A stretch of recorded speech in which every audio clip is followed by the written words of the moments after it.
నాకు బిడ్డవు మాత్రమే. నువ్వెవరో తెలుసా? దేవుని బిడ్డవు, నువ్వు దేవునికి ప్రతిష్ఠితుడివి. దేవుడు నిన్ను ఎన్నుకున్నాడు, దేవుడు నిన్ను కోరుకున్నాడు, దేవుడు నిన్ను ఏర్పరచుకున్నాడు. నువ్వు దేవుని బిడ్డవు. నేను వస్తాను. ఎప్పుడు? సంవత్సరానికి ఒకసారి బట్టలు తీసుకొని వస్తా. ఎప్పుడు? పండగ నాడు బట్టలు తీసుకొని వస్తాను, నీకు బట్టలు ఇస్తాను, చూస్తాను, బాబు బాగున్నావంటా, వెళ్ళిపోతాను.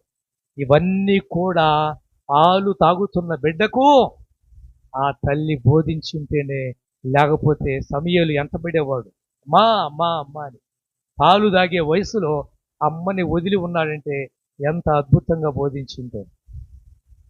అందుకే తల్లి బడి పిల్లల బడి, పాఠశాల, పిల్లల పాఠశాల. నీతి కథలు తల్లి ఒడిలోనే పిల్లలు నేర్చుకోవాలి.